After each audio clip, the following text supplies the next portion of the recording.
Mini episode 174 of the FDH Lounge is brought to you by DOU Productions, delivering coverage of sports and pop culture through columns, live blogs, and original videos. Follow them on the web at generationchatter.blogspot.com. The FDH Lounge. You'll want to schedule your life around it. A long time ago, on a gloomy, wet Cleveland spring night, two men stand alone amidst the late-night drizzle. Their voices echo across the vacant station parking lot as they debate the merits of the great American radio show that have been missing for far too long. On that night, an idea was born. That idea became the FDH Lounge.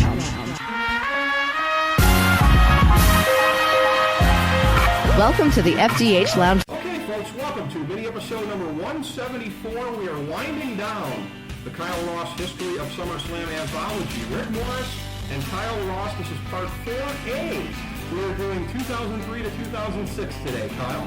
I was going to say there was no hint of sarcasm in your voice. I'm like, usually you mention my name in some sort of wrestling anthology, but towards the end, I saw it seeping back in. Yeah, a little bit towards the end there. This isn't going to be quite as long as our Ken Burns-esque history of WrestleMania, 16 hours, 20 minutes. I think that, well, much like an indie group, or a group escaping the indie ghettos, rather, our production's tightened up a little bit, I think, as we've gone along. I think so, and I appreciate the great feedback from folks on YouTube and other places about this. You know, just when we go back and listen to this in a time capsule, I look over, it's just great to see college football back on the TV, you know? Yeah. And obviously, we're doing this one. You know, we talked about the first 15 SummerSlams before this year's edition. Yes. It was not a case of laziness that we didn't get to these last 10 before the show. Both of us we're busy people, and it worked out okay. You know, it's not just us being lazy. It worked out okay because I think 2012, from a macro sense, falls into the narrative we're going to tell today about the last 10, where there's a lot of angles that, maybe they kind of worked, but not really as well as the company probably hoped and the fans had anticipated, with Brock Lesnar, obviously, I'm speaking. But to bring it all the way back, that's been so indicative of the last 10 years of SummerSlams, I think, Ricky, where you just look at it and you're like, oh man, I remember that was supposed to be so big, and then you're like, well, it wasn't. We saw some of it kind of in our commentary on the last SummerSlams, like kind of what we call the glory period, the 98 to 2002, with obviously the most notable being the failed invasion angle of 2001. Yes. That was certainly the biggest miss in company history. 2000, there were certainly some chinks beginning to show in the armor. Hey, for those believing in numerology, another failed invasion angle in 2010. There we go. We'll talk about Here's that. The numbers guy, call your office. Yes, there we go. There we go. I mean, certainly it wasn't as big as that, but it's big nonetheless. In 2002, I think we both agree they got it right. I call it the best SummerSlam I ever did. But from this point forward, and really, we had seen it already from 2000 to 2001 to 2002, the numbers consistently dropped. There was some good stuff we're going to talk about today, obviously, but a lot of it, when you look back, you're like, man, did they screw that up? They did. And speaking of which, hoping not to screw anything up, I'm going to go off your format sheet here for a second, Tony. And just mention that when you were talking about our break since doing the last one here, I kind of joked about this the last time around, the sad state of the laptop and the taping equipment at the time. New laptop, new software, and new hardware, and having to learn this. So please bear with us here. I think everything is going to sound just as good as it has. If anything sounds a little tinnier than usual or whatever, it's probably your lousy computer. Finding my no. Not your lousy computer, but the listeners. What? They're lousy. I may still be finding my way. I think I'm going to be fine. Getting your computer from Hulk Hogan and Troy Aikman, pal. It's a real job, okay? Come on now. Thank you for putting an entertaining gloss on my CYA about the production of this. No problem. That's what I do. Yeah, exactly. So that gives us something to laugh about. A nice entertaining note as we go from the highs of 2002, as you said, the best ever SummerSlam, the one we start talking about here today. I think most people agree with that too. I've been reading. That's a mainstream opinion. Yeah, it is. Yeah. I mean, it really is. In 2000, certainly was. So I think we hit. I think that was cited in both the RNC and DNC platforms this year. I agree. Yes. Okay. There we go. It's one thing they can do. Yes. Well, I think we're almost, and this is kind of sad, people will often say, oh man, you're really blowing through these last couple ones. with WrestleMania, for instance, I think we kind of painted a lot of the last WrestleManias with one broad stroke, but they run together, especially towards the end. Now, there's some stuff in these first couple SummerSlams that we're going to hit on in this particular episode, Ricky, that were real good, but I just don't think, and maybe I'll change my mind as we talk about it. Sometimes when you start talking, you're like, oh, man, you know, that one was really good. Mm-hmm. I think we're done with the upper tier SummerSlams, though. I think There's so. been 25 of them now, Yeah. and the upper tier to me would be just 2002, 2000, 98, 92, and 01. Right. I think they're really, none of the ones we're going to talk about here, I don't think meet up those levels. There's maybe one or two, but we'll see. Maybe you'll remind me of something. All right, and the way that we're going to do this again, in touching on these, because we're moving faster on the last ones here. Same reason as WrestleMania, because they're more fresh in everybody's mind. There's still some things that we may glean looking back on them in the years to come. We're going to talk about the main event for each one, and then the handful of other matches that meant anything, and we may end up just glossing over even those if they didn't mean a whole There's lot. some SummerSlam. I mean, I know there's one SummerSlam in particular that we may. Yeah. I mean, that is just a couple passing sentences. If it's a La Resistance World Tag Team title match, hit the bricks, pal. We're not even bothering with it. Yeah. But we're going to talk about the ones that, in a historical sense, matter on each one. Yeah, because once again, in a macro sense, it's a lot of what could have been and just bad timing, bad execution. Yep. You know, basically our usual Rick Morris, Kyle Ross complaining about what we would have done instead. Yes, so. And how it would have been much better. Yeah, okay. So, shall we begin?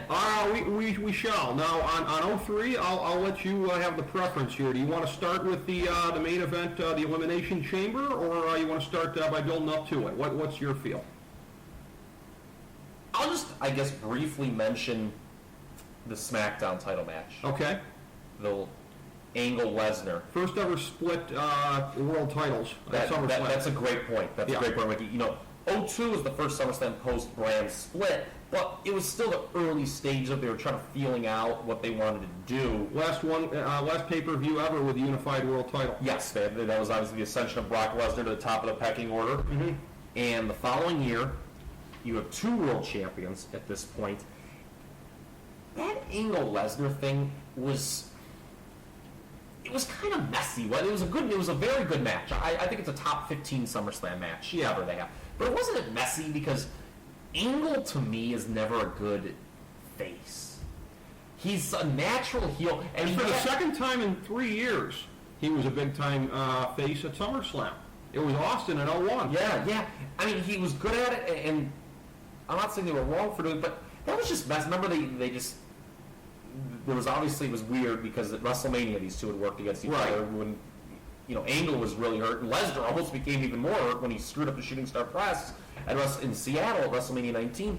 But, this was a solid match, but I think this was the last time that the SmackDown title was really on par with the Raw title. From this point forward, it was really always the secondary title. Absolutely. And I'm going to say also, too, and this is my usual thing of some are going to think that this is a little too harsh, but as far as Kurt Angle being the baby face coming back, it's because a bad writing team wasn't good enough to be able to fight the sheep that were giving him the comeback pop. That's all it was. We love you, Kurt. You almost broke your neck. Well, sometimes... That's what it is. Call it harsh, but that's what it is.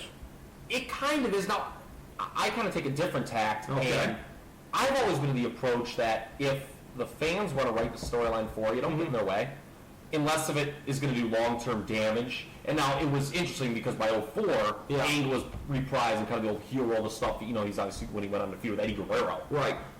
In even years, Kurt Angle was a bad guy at SummerSlam. Yeah, it just seemed that logistically... It's like the Brett Saberhagen thing from the 80s. Yeah, really, yeah. Yes, yeah, very good. Logistically, Angle and Lesnar, it seemed like a dream match on paper. That wasn't ever really... Did you think the main, John Q. Walmart... No. It was all-time great feud. It was not a mainstream thing. As far as a feud goes, though, I mean, it was very good. And this was the best match of the night. Now, what I think I'd rather talk about, and what ties in more to the overlying theory we're talking about, is the Raw Elimination Chamber. Okay. This was the second Elimination Chamber, so the gimmick was still really, really over. at this point. It was. Before they devalued it by doing the 2 now that they do it every By time. the way, this might be the only other thing really worth talking about on the show here. The guy who decided it would be an Elimination Chamber in the storyline, Eric Bischoff, was defeated by Shane McMahon in a Falls Count Anywhere match. Probably the only other match we even needed to talk about. Sure. And it's interesting you did bring that up there, Ricky. Yeah. Because there's a lot of matches that you look back and you see, oh yeah, that's right, that happened here. Wait, what happened? You know, when you see Shane McMahon versus Eric Bischoff, right, that seems like such a big deal, right? The only thing I remember from that entire feud is Shane getting his nards electrified by Kane. Yeah, exactly. I was reminded of that the other night, actually. Exactly. So, you know, that obviously didn't mean what it could have. Right. And with this Elimination Chamber, it was very clear from their perspective what they wanted to accomplish. They wanted to firmly establish Goldberg as the #1 contender. They did the thing where he eliminated everyone, but still lost the match. Triple H got him. You know, Goldberg came in, I believe he was the last guy out of the pod. He started just spearing everyone, and you know, everyone believed he was going to win. And he eventually did win the next month, but had they done more right, particularly on this time period, because 2002 and 2003 were a wretchedly booked period, and the years that followed, there was some wretched booking as well. Had they gotten more things right, I could just give him a pass on doing this, because it seems real simple, because Goldberg, he wins the title, I believe, the next month at Unforgiven. Holds on to it until Armageddon, maybe? Until December. It was just one of those things, the crowd really wanted something, they didn't deliver. The crowd that paid money that night really believed, I think, that Goldberg was going to get the title in that match. He didn't. And it was just one of those things, people were like, come on, you know, like, they were just getting mad at the booking team again. It's a very minor thing, but I thought the whole Goldberg, the whole year he was in, it didn't mean as much as it should have, Rick. I mean, they just kind of did his retread act from WCW. Right. Here's what's interesting to me, and we can tie this back into the Invasion, that obviously, you know, his contract was longer, and, you know, they certainly, as great as the Invasion could have been. Right. It'll be interesting. I don't know if they could have dragged it all the way out to 2003. When Goldberg was available. No, I mean, there's some questions. All right, if it's going real well, does he give up his contract? I don't know. I mean, these are all hypothetical questions. Right. But I always thought Goldberg should have been brought in as a heel. You've said that before, and again, I just think the sheeple are going to cheer him no matter what. I don't. I don't think. I think that. Far be it for me to agree with Kevin Nash on anything. And everyone makes fun of how he was the guy to end the streak. Back in WCW Starrcade '98. He does bring up a good point that there was like Goldberg sucks chance leading up to that match. When Nash wins, the live crowd does pop huge. Yeah. I think. Well, the Wolfpack was really over. They were. But I think Goldberg's invincibility as a babyface, just because WCW imploded the way it did, has become kind of overstated through the years. Well, and here's the other thing, too. I thought, and granted, logistically this wouldn't make sense because Rock left again during this period.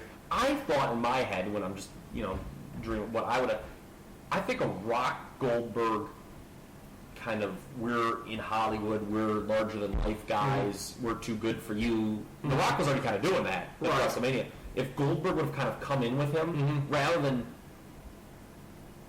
hold that thought, remind me by the way. Okay. Would have been better to do Rock and Goldberg as a team. But what they did was, and this is why I wanted you to hold it, they had the heel Rock. That whole point of the heel turn Rock was to put over Goldberg as the incoming babyface. That didn't feel right either. I don't think. Well, I mean, it's one of those things when you put it on paper. Okay, we've got this big mega heel. He's leading. The fans. I don't think Goldberg's run was very successful. Well, but here's the thing. People always dog on Ric Flair's run in '91, '92. Much better run than Goldberg's. Oh, significantly. But here's the other thing, and this is a parallel that you're going to find kind of weird. And I'm not going to say it's the exact same thing.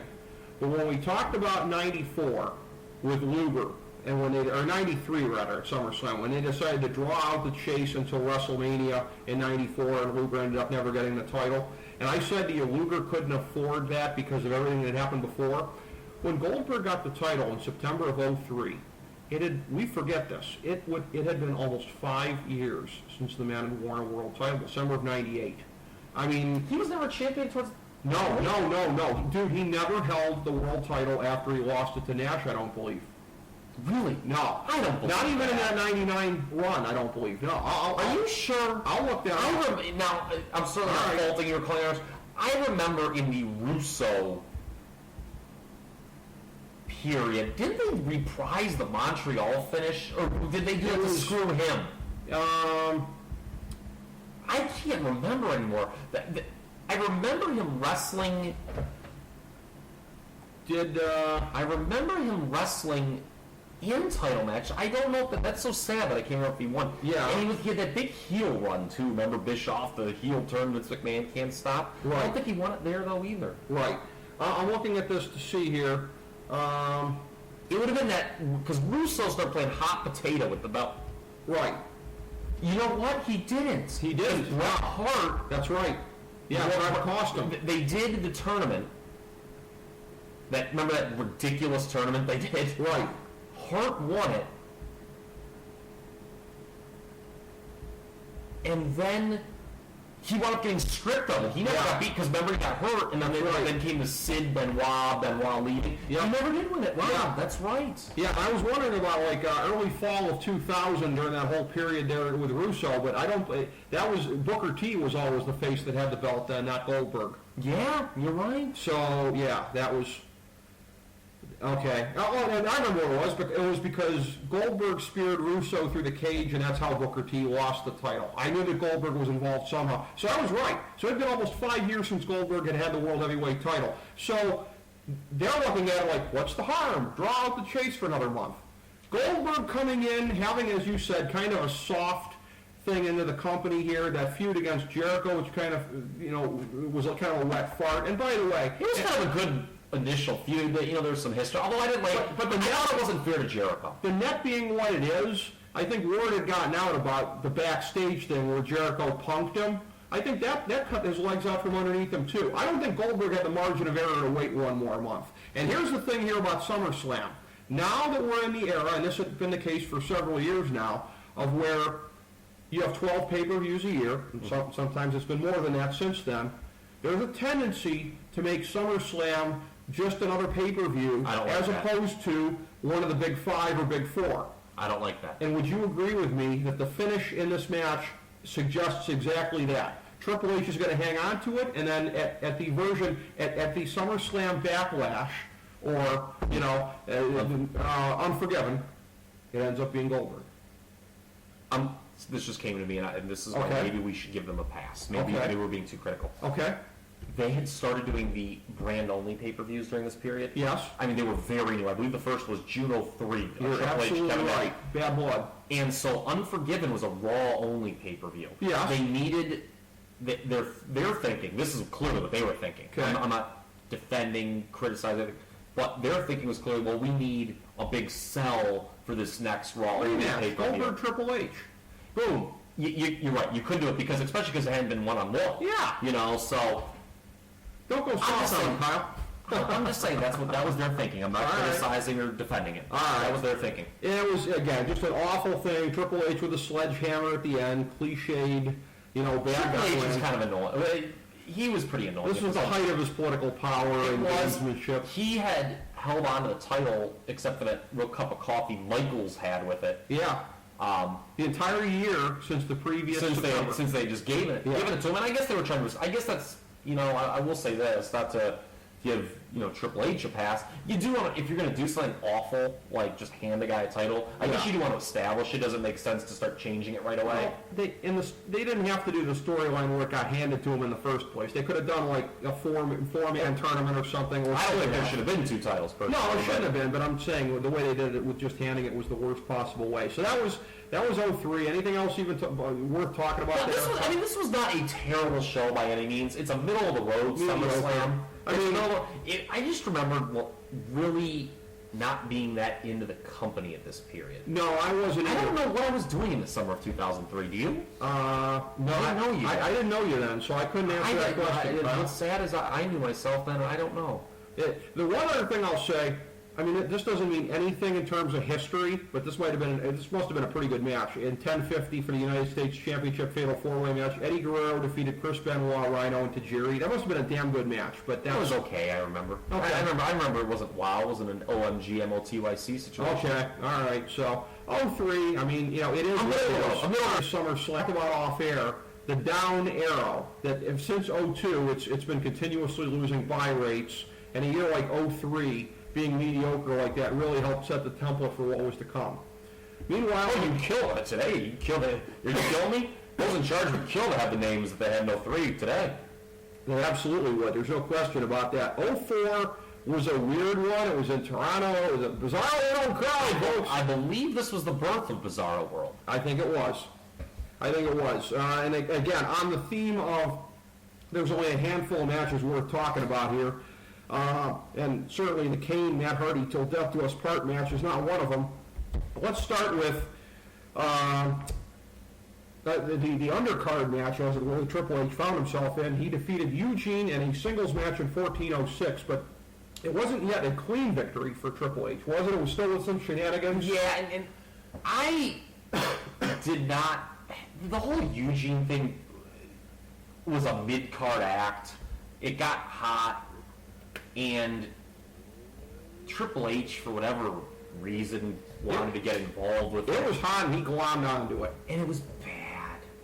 It was just him being a part. Like, it was one of those things that Eugene could have been a fine mid-card babyface. He could have been Santino. For a long time. Yeah. People really liked him, but it gets exposed when you put him in the ring. It was just like Triple H was like, oh, here's this like kind of quirky, cute little thing going on underneath. Let me crush it. It just did nothing for Triple H. And the crowd, now it was interesting because the live crowd really crapped on Eugene showing. Right. Again, though, to me that was the company outkicking its coverage with the angle. Right. An angle like this, I don't care how popular and over it was by crowds, it has a certain ceiling to it. Right. You don't put Eugene in the main events. And they learned their lesson because with Santino, they've teased that he might win the Royal Rumble. He's the second last guy in there or whatever. But they learned their lesson. A guy like that can be marketable for a long period of time as long as you don't do this. So I'm glad to hear you say this because I've never believed the Triple H line of it had a limited shelf life. I was in there to help maximize it while it was hot. No. That was all we ever. But that's his line. His line is that's all it was ever going to be, and that's a self-fulfilling prophecy. Yeah, that's basically go. Like, here's the thing: it hadn't been around for that long. Like, I mean, I'm pretty quick to get sick of things like Eugene. Right. I wasn't sick of it at this time. No, and that's it was one of those things that seems really bad on paper, but it got over and they kill us. So I didn't like that. But with 04, I really liked 04 for the most part, like around obviously WrestleMania, and obviously there was a lot of goodwill on the net with the Benoit title win. The Vanilla Midgets Memorial and WrestleMania. Yeah, no, obviously it's not. And I really liked some of the stuff on Raw, some of the main event matches they had, and even Backlash 04 was a good show, if I remember. They had some good shows initially. I thought, although, JBL was a dreadful champion, I know we'll mention him briefly here, that it was okay, but it was right around here that the booking just took this wild turn, and it was bad. I remember fighting the Orton title win. I was like, I got it. It was weird, because I think Triple H, it's kind of funny. I always got the impression that he thought there'd be a lot of heat on him if he just beat Benoit back. I think you're right. And so he's like, well, I have to do something else, and he wanted something else decent to work with. So he's like, well, let me have somebody else beat him so the heat's not on me, and I'll just beat that guy. But logistically, it turned him a total nightmare. The Toronto crowd, surprisingly, was very pro-Orton on the show. I think it was shades of Lesnar a couple years earlier where the crowd, the booking had become so bad, the crowd just started cheering good booking. And Orton had been so well booked, and he was one of the real highlights of 2004. He was, but I was befuddled at the time and remained befuddled.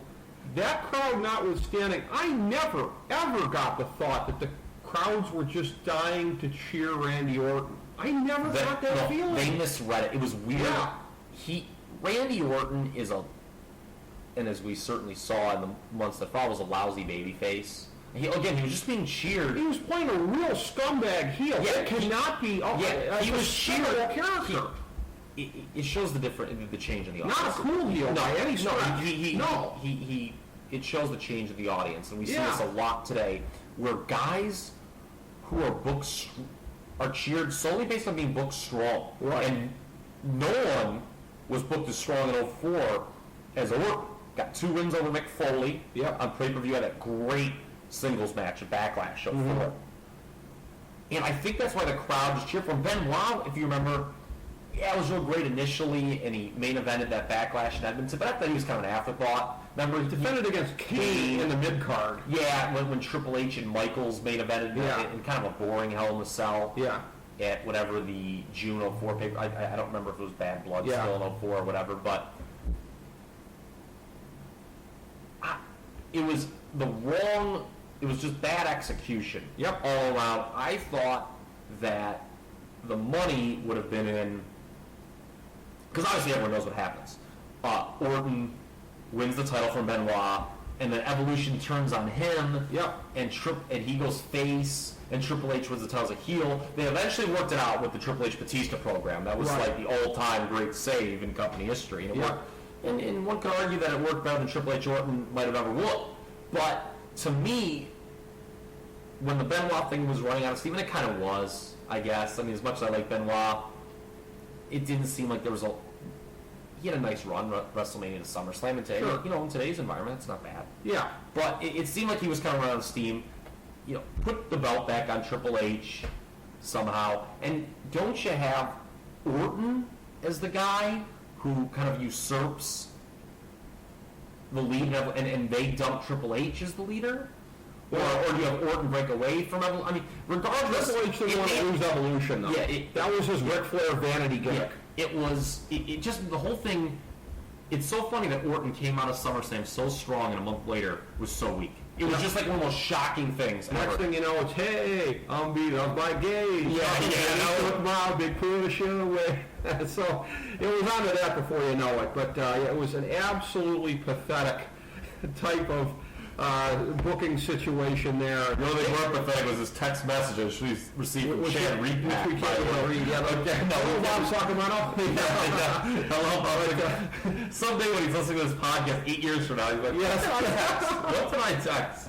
I laugh because you did Sunday Night Submission in '06, and I mean, I listened to like most of it at the time, but there's things now, I told you, like I listened to all that, well, I'll get like shout outs from you and Little Guy like 6 years later, and I'll just be laughing, like, oh, kind of feel bad I never responded to that. But no, I mean, Orton, that was a really bad thing. He was made to look like a bitch the way that he turned, too. I mean, he came out the next night, he was healing on the fans, still doing the I'm better than you thing, knowing that at the end of the night he was going to have to get sympathy from them. Talk about undermining. Yeah. That was the worst. One of the things there, I can't figure out, I mean, and as far as those fans go in Toronto cheering him over Benoit, I almost want to say it's like those fans had a crystal ball and they knew how things were going to turn out. It's almost inexplicable. Well, the same people who cheered Hogan over Rock. Well, that's true. I don't like Toronto. No, I had a Toronto fan in the old SNS days. Barry was livid when I went off in the city of Toronto. Toronto fans. Yeah, but also they booed Edge on this show. Well, he wrestled Jericho and Batista. Yeah, Edge was a babyface. This was his last vestiges as a babyface, and they booed him. Well, Jericho was not by now a babyface with that awful Trish Stratus angle they did at WrestleMania that year. I thought that was a fine angle. I know you did. I just wanted to just troll you a little bit there. I liked that angle. That was a good mid-card feud. Well, you know what? Christian. Well, they could have been cheering Jericho or they could have been cheering Batista because you talked about Batista subsequently becoming champion. He was a cool heel. Remember I said Orton didn't work because he wasn't a cool heel when he turned? Batista was a cool heel. He was. And everything. And I'll say this. Edge had been kind of... The thing with Orton had been cheered a little bit, if I remember, at the previous pay-per-view Vengeance and when he lost the Intercontinental title to Edge. Yeah. But I remember Edge just being like... I literally just watched his DVD And he made reference to that. So that's something else. This was just a weird crowd. It was. And on paper, it seemed like it'd be a good SummerSlam, but it really wasn't. I mean, it was not as good as the 03 version.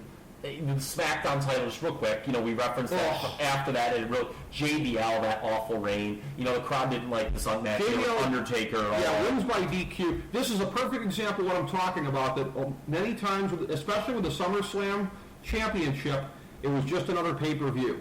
This was not a blow-off match. This was not anything. This feud must continue to quote Kyle Ross. They had some silly gimmick match at the October pay-per-view, I remember. I thought this was stupid.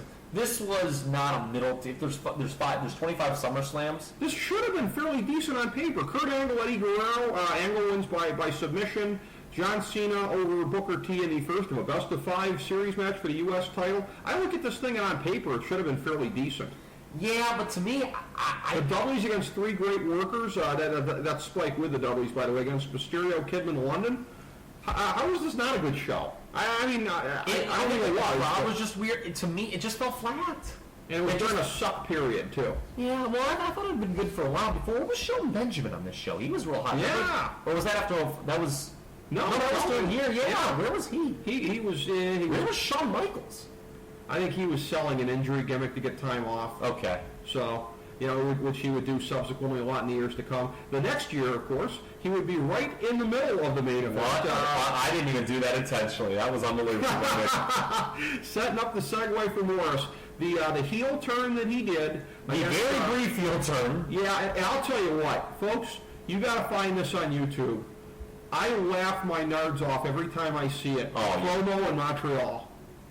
Ottawa. It was somewhere in Canada where he's up there. He comes out in the suit and he's totally heeling on the crowd. He goes to sing "Oh Canada" with his own lyrics. Yeah. One of the greatest things I've ever seen. Remember they played the Bret Hart music and he started laughing because there was a lot of talk. Well, it was very interesting. 05, one could argue, and it seems to me that we've talked about this in a previous podcast. Mm-hmm. 05 is kind of the period that the brand split was kind of working a little bit. You had Cena and Batista as your two new champions. Yeah. And then they made that, what on paper seemed like the right move, of switching them, Batista to SmackDown, Cena to Raw. It didn't work for whatever reason. Right. And this was the first show that Cena, you started to hear some of the boo birds. I think the Let's Go Cena Sucks chant was born of this pay-per-view when he wrestled Chris Jericho. Let's give a little credit to Captain Charisma also, because that's a guy that when he started making fun of John Cena, and we all thought it was funny and laughed along, that was the start of it, I think. And then by the time he was wrestling against an entertaining guy like Jericho, that just made it worse. Yeah, maybe that's a very good point by you. But here's the thing. It was interesting that with Cena and Batista did a real lame again. SmackDown gets the B storyline. Just a feats JBL. That just never worked that well. But they decided that they needed a bigger match, and they went with Hogan Michaels, and at the box office did work. This one was bought SummerSlams of all time. I was kind of surprised because I don't remember the Hogan Angles really working that well. Because this was the first of two SummerSlams with your boy. And not my boy. By the way, another thing to look for on YouTube, the compilation videos of the greatest parts of the comedic sell job by Shawn Michaels. Yes. Shawn Michaels is the greatest oversell in the history of pro wrestling in this match. You talk about a clever way to put up a protest, Kyle Ross. Well, let's talk about how we, if I could do my best Bernie Sanders, let's talk about how we got there, okay? Okay. All right. Triple H, another political master. But Hogan Michaels has kind of political nightmare written all over it, but they went and did it. Michaels did the heel turn on Hogan when he was Sweet Chin Music. Yep. Earlier in the year. On a 4th of July edition of Raw. I remember that. Wow, very good. I thought it was, for some reason, I thought it had been earlier. But Independence Day, yeah. They had teamed up on a pay-per-view, I remember. Against Daivari and Hassan, I believe. Yeah. Yep. That was bad. That was bad. I remember loving it when Michaels turned, but here's the thing. Hogan, being Hogan, just demanded to win. And Michaels wanted to do a 2-match series. Hogan's like, that's okay, I'm winning twice. Which is unbelievable. So basically the end of the story is they had been locked into the match. Michaels was livid that he was doing a clean job. Hogan said he's only doing the match There's only one finish, him doing the leg drop. So Michaels, like you said, goes into the most comical selling routine of all time. Yep. But it wound up being, Michaels is so good that it wound up being like kind of cool to watch. Yeah, it was. And it was fun. Then of course the next night he comes out of Raw and basically tells you, he admits that he couldn't keep up with the athleticism of Hulk Hogan. Yeah. And that Hulk Hogan was, an ass. He pulled some creative control card and he didn't want to wrestle again. He basically just said, it was 97 Michaels all over again. Those promos he would cut on Bret Hart where he'd start bringing up buy rates and things like that. And by continuing what had been sold as a heel act against Hogan, by continuing that the next night, turned himself face again. Yeah, exactly. And of course he cut that great promo, that fake Larry King thing. Yeah. Yeah. But this was better than 04. I remember being really disappointed at the time, though.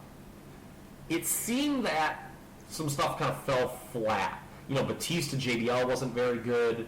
Cena Jericho, I think there were a lot of people going, whoa, John Cena, the supposed franchise, this guy's getting booed. And it would then continue. Ray Eddie. The Dominic on a ladder match? That was silly. Yeah. And Edge Matt Hardy, I think, is one of the great fumbles in company history. Now, just vengeance booking. You can talk about that, and that's obviously the easy story, and it's a correct one. Mm-hmm. But you can't downplay. It probably was tough for them to work together, but this was so poorly booked. Right. The way they did it, where they Edge beats them up when they have it stopped by ref. That was the absolute worst booking you could have done. I'm not going to say I'd never seen anything like that, but as far as I don't remember ever seeing anything like that, at least with somebody that wasn't treated as a jobber. This was supposed to be a match of quote-unquote equals. Matt Hardy was treated like a jobber. A ref stoppage? Really? Yeah, they never do that. How pathetic are you that you can't fight back? That's what it comes off as. And Hardy, and they were mad. That set the tone for the rest of his WWE run. What's so upsetting to me, I would always say, for me, when I do my job, Ricky, I always want it made easier. Sure. Okay. Anytime a favor falls, and I like to ride that momentum. I don't bite the hand that feeds. And look, they didn't create Matt Hardy in this incarnation. He kind of went on his own. He went kind of a little crazy, and in retrospect, In retrospect, he never was going to be the star that Edge was. So, right. They ultimately did go with the right guy. Right. Certainly, but. Yeah, they could have had something with Matt Hardy. He had a lot of people behind him. It was a good storyline. Right. It was obviously a very real storyline. And they just fumbled it away. Shades of Owen Hart, late 97, could have been more as the returning Avenger. Could have been better. Could have been presented better than he was. I think this would have been even bigger than that if both were executed properly. Sure, I think so. I think that's absolutely the case. And I'm not going to justify anything on Matt Hardy's part, but hey, if I'd been booked the way that he was the last couple of years, I think I'd develop it. I know they kind of assume people. They just didn't. To me, if I was handed this storyline, the first thing you got to do is you got to make sure the two guys, we're going to go to the danger zone. Okay, it's going to be uncomfortable. Right? Are you cool to do this? Because the thing is, if you're going to do it, you got to do it right. Well, and that's the thing. He was clearly angling to make this into an angle by what he was doing on the internet. He clearly wanted to. And here's the thing: it just seemed that they didn't want to do it, but they're like, well, we have to. The fans want us to do this, so I guess we'll do what the fans want us to do. To me, it's like, doesn't that seem like? Yeah. It's like ride the momentum, man. Yeah. It's this to me should have just ended in this could have easily gone to a no contest. Right. It's early. There was a lot of star power on this show. Yep. They put it on early. This could have been the most easy. You talk about this feud must continue. Yeah. Well, everyone wanted this feud to continue for a long time, and this is the one feud that they raced through. The heel wins a squash blow-off, and they still want the feud to go also, on. I think, on Raw, I think there was something. Oh, yeah. The next month, they kept it. Hardy won the next month, but then ultimately Hardy lost the feud because he lost a loser leaves Raw match. Like I said, ultimately Edge could have quote unquote lost this feud and been fine because he still had the Money in the Bank. if I got booked for a half decade the way that Matt did, I think I'd develop a crippling meth habit also. So that's... Okay, there you go. Yeah, but that to me seems like one of the great fumbles. I think so. Another one here, you got to be happy about this. You're always wanting The Undertaker to give back. Well, he lost to Randy Orton straight up in 17-17. Randy Orton with Bob Orton. It didn't make up for losing at WrestleMania or losing the event.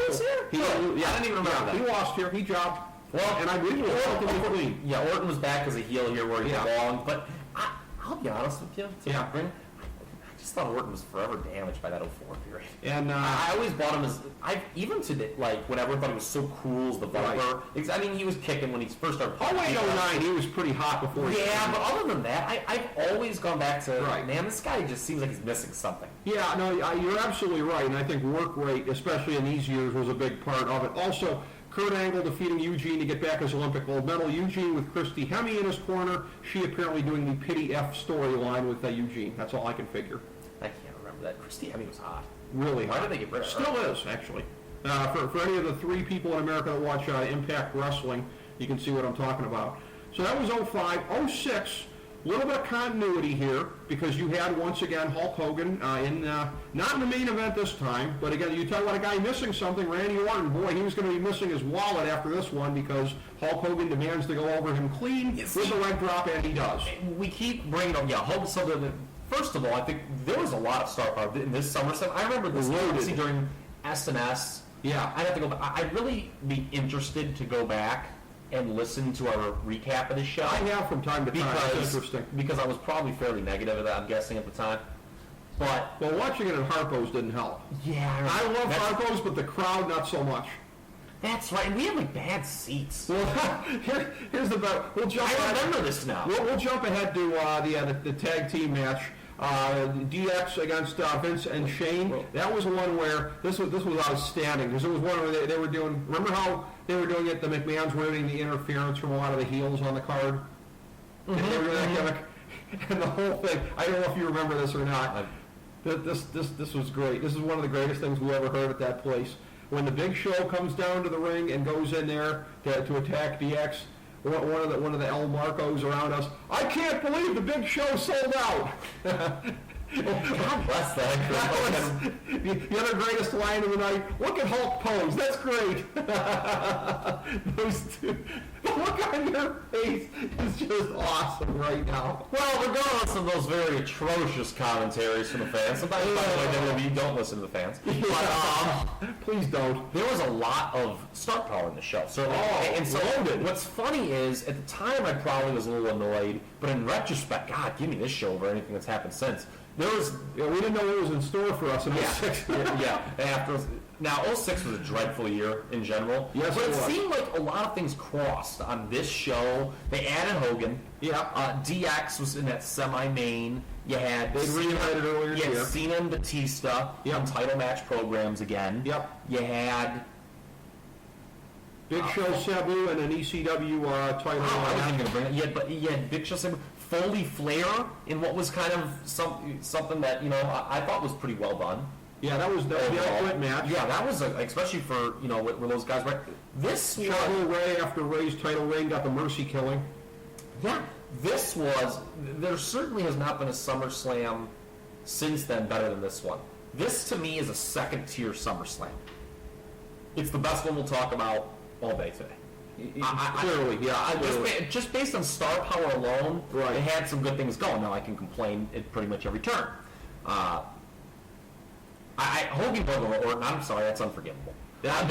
Hogan going over Michaels is fine, because Michaels doesn't need that. Michaels is bulletproof. Yeah, but Orton, this was so indicative of why I viewed him for the longest time as something's missing, or that kind of A-, B+ guy, because he never really wins the really big match. It seemed that he's really over after all the other stars left. Honestly, I'll tell you how he ended up drawing the short straw. This was the year of his suspension for the Chiba backstage. There's no question in my mind.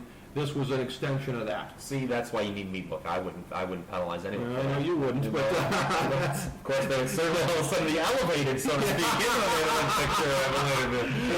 But speaking of things we don't have to talk too long about, once again, meaningless SmackDown title match, World Heavyweight title. Batista defeated King by disqualification. Booker still the champion. This feud must continue, trademark Kyle Ross. Typical SummerSlam thing of the match means nothing. Just extend it to the next month. You know what? This era. Because it's typical this era is why we frown on it. But in this case, I would have Batista just come back. Yeah. And just by no means should he have won the title here. It would have been early for a blow-off, I'll give you that. But he shouldn't have won by disqualification. With the lame-o Queen Charmel runs in and stops the match. Well, it did to accomplish two things. One, the feud must continue. And two, I think it got over because the other match, Cena and Edge, or this was in Boston, I think Cena stopped had some wacky rule where the champion couldn't be disqualified or something like that, or the title must change. So believe it or not, you're right, because macro level we're saying, all these failed things, typical, you're right, it ties to that. But in this case, I'll give him a pass, because this was such a loaded show that doing a title change or whatever, and you wouldn't have stood out like it needed to. And I'm somebody you don't, I don't know, maybe you could have Booker T get a cheap win. The old brass knucks or something. I'd rather see that than have run in the ring for that. Which the only bright spot about this, as I look back on this, is what an aneurysm it must have given my FDH partner and your producer at the time, Jason Jones. His hatred of Queen Charmel. Queen Charmel was tremendous during this period. But do you remember? He used to butt in on the show. Oh, I can't believe you guys are talking about Queen Charmel. He got legitimately upset. It was around this period. Nothing brought out the Mark Markerson and him like King Booker and Queen Charmel. That was outstanding. Again, we don't need to talk about this too long. Big Show, ECW champion, defeated Sabu in an Extreme Rules match. I don't remember that. Speaking of people serving out punishments for the Cheeb, enter Sabu. Chavo defeated Ray. That's like RVD was persona non grata here. He won the title from Cena and I think was originally supposed to be in a three-way with Cena and Edge, but it just turned into a... He was that, and then a guy who I think was persona au gratin until 30 minutes before showtime, Mick Foley, in that I Quit match with I liked that match. That was a great match. I like for two old-timers, they went out there and they bled, baby. But the way that Melina turned on Mick Foley subsequently, I always thought that they were setting up for a Mick Foley Johnny Nitro program. That seemed weird that they never followed through on that. It doesn't seem weird to me. It's very indicative. But I hear you. Yeah, that was kind of mean. I felt bad the way they turned on Mick Foley, although it made sense. That was, you know what, that was another thing of like Vince living through the characters. That was Vince living through Melina. He just loves to slap Mick Foley around a little bit. I don't like Vince McMahon. He's not a nice man. Speaking of Vince, he and Shane against DX, they did the job in the tag team match, but by your slogan, this feud must continue. They got another month out of it. Hell in a Cell.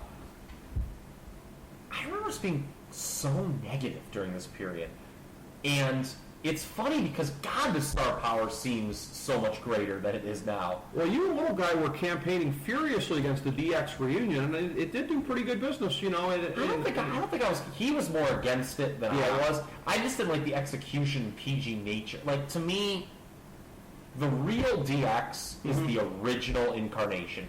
Michaels is the lead. Triple H is the guy who's basically carrying his bags. That group drew real heat, man. This was so campy. It was a total campy thing. And by the way, just I always thought, do you know what? I thought that it never did Michaels any favors. And I was a Michaels guy, you know that. Right. But he always just came across as so. He was the little buddy of the group, clearly. Yeah. It's like sidekick. He was He was figuratively the bag carrier for this incarnation of DX. The shoe was on the other foot. I didn't like that. And that was... Maybe that's why I didn't like it. At least they were feuding with the McMahons here, and not like in subsequent SummerSlams where they were beating potential new top talent. Here's something that's way too inside for the room, but I'll go there anyways. In light of Will Guy's thoughts on the DX reunion, I did see a video on YouTube. I don't want to put down for sure. And then in the main event, Edge defeated John Cena. Once again, this feud must continue. They were stretching that out. And once again, those logistical weird things. It's funny that Edge did deserve a lot of time with the Bell No 6. He did. Edge was very good. But here's what's really interesting is this was in Boston, Cena loses, and then Edge loses in his hometown of Toronto. Yeah. I always disagree with, me, I don't like beating the hometown guy. It's so indicative. For them, they had to be in heaven. They're like, oh, great, we can beat both guys in their hometown. This is awesome. They're like, by the way, when are we going to Houston again? We need to get the title uphill. You know, kid, I'm in Oklahoma City tonight. Nothing bad could ever happen to me.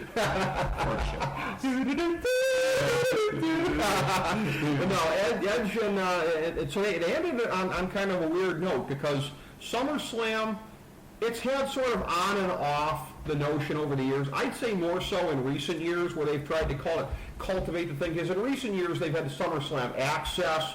They've tried to go for the WrestleMania Junior, WrestleMania of the summer kind of a thing. Always kind of jarring when they don't have the happy ending. They didn't this year at SummerSlam, and they didn't in 06 because the last match on the card was Edge getting his hand raised. And even if the Boston fans were ambiguous at best about hometown boy John Cena, Edge was such a great friggin' heel that year. Nobody was cheering when that guy was holding the belt up at the end of the night. Edge was almost unparalleled in 06 at getting crowd heat. No, he was great. He deserved to lose. That's what I'm saying. Like, I didn't mind the booking of you. It's funny. In retrospect, I don't mind the show. I really don't mind the show. It is a... If it's not... It's kind of inching. I don't think I like it as much as like a 2001 or 92, because those are like kind of like the last two in that top tier I have. But it's in the upper part of the second tier. Is it safe to say that we all, and you know, you guys especially, but me for the times I made cameos, would have been a lot nicer to this show in 06 had we on SNS talking about it, had we known what lie ahead? Yeah, I think that the problem was that we were still comparing. That's a great point by you. Okay. And I think we should end this on that, because now the standards that we judge on are so, like, that's what always makes me laugh about when people evaluate the current pay-per-views today. They're judged on such a low standard.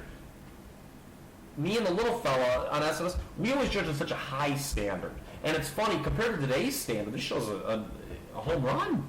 I mean, 2005 did 600,000 buys. This would be a candidate for Card of the Year in 2012. Yeah, I mean, they had all this different interesting stuff going on. The big stars. It just seemed that the week-to-week execution was weak. Yeah, it was weak. So, but not when we go on SummerSlam from here forward.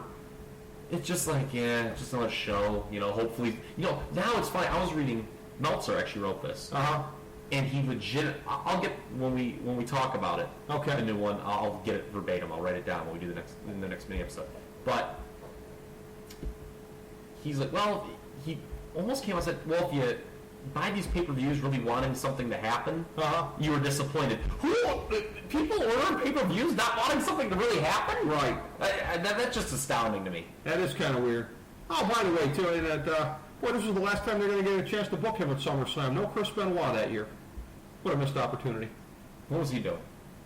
I think he was on. He might have still been on injury rehab. Okay. They missed their last chance to book him at SummerSlam. Yeah, there you go. Well, and I guess that will somewhat guide where we start in the next one here, the immediate part of the post-Benoit era of the WWE. I would say the PG era starting right about at that point in time. So that was our point of demarcation here, 03 to 06, Kyle, and I think we covered it extensively. As we bring the show to a close, we would like to extend our deepest gratitude to NBC, CBS, ABC, Fox, all Clear Channel affiliates, TNT, TBS, USA, UPN, Deadspin.com, YouTube.com, YTMND.com, MySpace.com, various blogs, Fox News, CNN, CNBC, MSNBC, IamBoard.com, Billboard.com, Google.com, ESPN, ESPN2, ESPN News, ESPN Classic, NBA TV, NFL Network, Sports Time Ohio, Athlon Magazine, Comedy Central, Cartoon Network, The Boomerang Channel, QVC,